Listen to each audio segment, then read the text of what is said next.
didinya. Jadi ini akan menjadi momentum yang harus diwaspadai oleh Bigetron Alpha. Dan kita sudah melihat tentunya untuk kedua belah tim yang sudah mengamankan hero mereka di game yang pertama. Oke, MPL Arena, mana tepuk tangannya?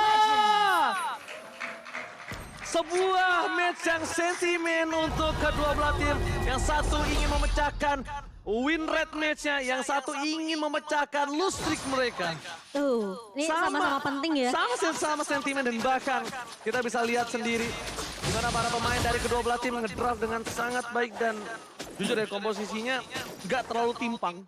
Dari kedua belah tim maupun dari mulai RRQ OC, mereka harus ngedemit, Bigetron Alpha juga, late game sama-sama punya insurance. Dan bahkan lihat, saya di arah bottom lane, akan coba untuk maksa untuk menuju seorang Skylar, dipaksa untuk bertahan di dalam turret aja. Iya, tapi kita punya talent prediction by Ox di game pertama. Semua para caster lebih mungkin bisa bilang dominan ke arah draft dari Arkihosi di sini. Ini untuk buat kalian semua yang bertanya, ini talent prediction by apa? Kita sekarang udah by draft. Iya, by apa yang draft. terjadi langsung kita prediksi sesuai draft yang terjadi. Dan bahkan para pemain tim Bigetron Alpha kali ini nampaknya juga harus mulai jangan terlalu terburu-buru ke arah Skylar. Karena mungkin pergerakannya udah mulai tercium oleh seorang Finn. Iya, dan juga tadi dari Max ini dia pakai Blood Retribution ya. Berarti nggak bakal ada nanti efek tambahan movement speed. Seperti dari Ice Retribution, misalnya dia pakai Ice Retribution. Iya, tapi kali ini Ki yang menurut aku memegang peranan penting juga sih kalau di awal. Gimana caranya dia bisa ngepok-ngepok ke arah seorang Skylar yang kali ini harus mulai berhati-hati. Smoke bomb-nya sudah mulai di pop-up, namun Ki hanya memberikan poke damage aja ke arah seorang Skylar. Gak mau terlalu overcommit juga dari seorang Ki kali ini. Hanya mencoba untuk memberikan informasi yang lebih akurat sih menurut aku dengan Natalia di tangan Bigetron Alpha. Dia bisa rotasi cepat juga ke area midnya kali ini, di mana Finn terpaksa menggunakan flicker untuk mundur terlebih dahulu dan tidak mau terpick off oleh pemain dari Bigetron Alpha di area midnya. Ya, apa yang membuat Arkeosis sedang terdesak sekarang adalah dengan adanya Natalia. Nah itu, Setiap kali dia menghilang, dia gak ada di minimap. Dari Skylar harus berturret. ini harus turret sih, tapi kali ini lihat di area turtle-nya. Oh, dari seorang Albert coba untuk masuk ke area depan dan bahkan dari Bigetron Alpha, mereka masih bisa untuk mengamankan satu buah turtle yang sudah mulai dipop begitu saja. Tapi Max ini udah mulai serem juga sih tadi. Dan dari Endless Shot-nya memang belum kali, tapi dari Finn menarik dengan satu bomba kali ke arah seorang Ki. Dan tukang first blood diamankan oleh seorang Clay kali ini. Wow, itu memang ya, ketika nggak ada Purify, ini lagi dan lagi, Bigetron Alpha. Memang sebenarnya karena Atlas yang sudah di-pick sama Arkihosi, ini jadi mahal dari segi spellnya kok. Ya, apalagi Atlasnya udah nginjak di level yang keempat. Oke lah, level 1 juga. Atlasnya pasti main pasif untuk cari levelnya. Tapi begitu dia menginjak level yang keempat, punya Fatal Link, Atlas bakal bisa kemana-mana. Dan ini yang menjadi hantu nantinya untuk Bigetron Alpha.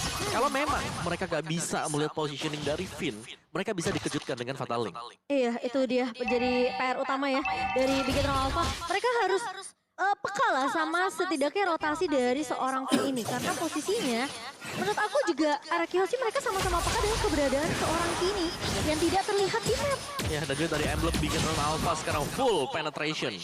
Dipakai oleh semuanya, kecuali mungkin Festival of Blood yang dibawakan oleh Sorizo. Ya. Ada physical attack di sana. Tapi sisanya kita melihat mereka mencoba untuk bermain agresif. Ya mau nggak mau dia fokus ke arah clear, penetration, physical attack. Tambahan attack, full clear, full damage terhadap seorang Sorizo. Dan kalau dilihat dari posisi Bigetron Alpha dan Arkeosi, ini kedua belah tim yang cukup pasif. Padahal kalau kita anggap dari segi draft Bigetron Alpha, mereka berpotensial untuk melakukan kinking. Apalagi Max dengan seorang Kaye ya, disinkronisasikan itu menjadi sebuah damage yang besar. Tapi Finn menuju ke arah bottom lane. Nampaknya informasi telah diberikan dari seorang Kaye kalau ada seorang Atlas yang mencoba melakukan takedown terhadap seorang Brody. Iya. Ini Udah punya remote manipulation. yes, benar Mochen. Ini bisa aja membalikan keadaan ketika teamfight coba dibuka oleh Bigetron Alpha. Sementara Sorizo bahkan memotong terlebih dahulu nih untuk landing minionnya. Dan sepertinya dari seorang R7 harus agak sedikit bersabar karena posisinya ini lagi-lagi Natalia ini yang tidak terlihat. Namun kali ini dari Sorizo mencoba untuk mengacak ke arah seorang Clay dan bahkan Albert mau tidak mau harus mengcover terlebih dahulu. Finn langsung patahin ke arah seorang Moreno kali ini bakal seperti diincar dengan satu bom fungsi, tapi ternyata di sisi belakangnya Clay-nya akan tumbang di tangan seorang Ki dan Sorizo. Harus ada pertukaran di mana Moreno tumbang, tapi Finn akan menjadi target kedua terjebak oleh 3 pemain kali ini yang mengejar dan R7 harus tumbang di tangan seorang Max. Kalau bisa dibilang dari pertukaran ini cukup adil, satu dapat turtle, yang satu mendapatkan banyak banget poin kill dari tim Bigetron Alpha. Tapi lihat di sisi sebaliknya Albert lebih untung dengan ada satu buah pump yang diamankan dengan cukup cepat. Dan bahkan jangan lupa ini Eamon.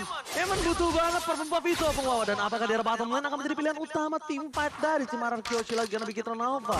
Belum ada coverisasi karena mereka butuh Marky diselamatkan dari tim RRQ. Karena kalau tidak, ini cukup berbahaya. Keuntungan dari Sorizo di arah top lane itu bisa saja dibalikan dengan cukup pasti. Tapi lihat, turning out yang dilakukan. Fokus ke arah turret dan bahkan kayaknya terdeteksi posisinya. Skylar tidak tinggal dia apa? Berhasil menghindari satu buah Endless Shard dengan Tonrosnya. Ya, bahkan Albert dapat purple loh. Itu Tonros insting yang sangat luar biasa. Dia masih berhasil melakukan satu buah Tonros dan berhasil menyelamatkan diri. Iya, itu di joke ya kali ini sama seorang Alpha. Tapi kali ini lihat dari seorang Queen harus tumbang di tangan seorang Ki yang tiba-tiba ngomong dari belakang. Tapi Marky berhasil ditumbangkan oleh seorang Albert. Sementara pemain-pemain dari RQC mereka nggak bisa untuk langsung tembusin ke area turret midnya karena masih bisa di zoning, masih bisa ditahan oleh Moreno dengan satu buah real world manipulation. Dan masalahnya ini cukup berbahaya ketika melihat Moreno yang membuka real world manipulation di luar kapasitas dia. Tapi lihat di sana, Sorizo berhasil dibalikan keadaannya. Sayang sekali dan Phil berhasil menutup pergerakan atas seorang Skylar yang nampaknya daya dobrak di dalam War Turtle berikutnya mungkin saja akan dipegang oleh Bigetron Alpha. Karena sekarang Max udah punya purple buff lagi. Max kita bilang 3.0 dan bahkan dengan Mystery Shop dia akan mendapatkan item lebih banyak dan lebih cepat. Dan juga Endless Shard-nya sih, Endless Shard yang memang difokuskan untuk menargetkan langsung ke arah Beatrix. Iya. Jadi kalau tim fight-nya Beatrix ini HP-nya nggak bakal full. Sampai nanti misal dia punya Haskell.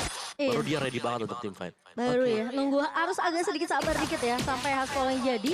Tapi kali ini Turtle yang akan mulai langsung dipok oleh RRQ Hoshi.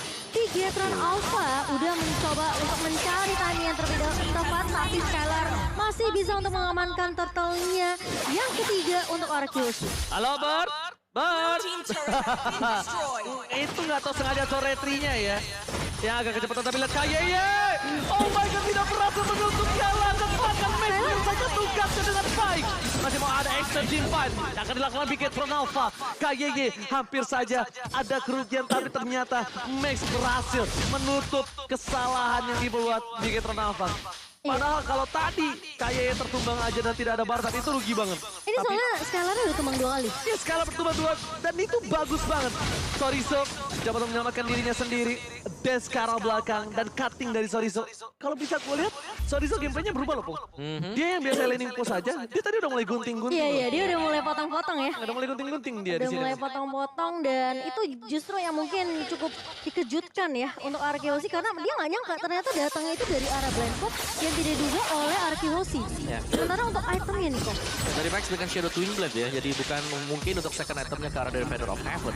Dia memilih Shadow Twin Blade, jadi bakal ngasih damage yang besar nanti untuk second damage dia. Dan yang menjadi sumber permasalahan di sini Ice Queen One yang sudah dibeli kali ini oleh Moreno. Jadi tim 5-nya dari Bigetron Alpha mereka udah punya. Tinggal bagaimana cara mereka akan menjaga positioning untuk menghadang Albert. Biar Albert gak terlalu cepat untuk ke backlaner dari Bigetron Alpha.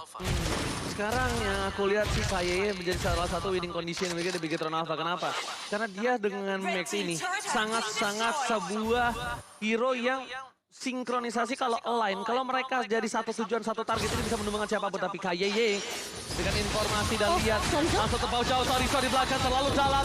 Tidak bisa ditumbangkan kali ini. Tapi lihat banyak soft skill yang telah dikeluarkan oleh tim RRQ Hoshi.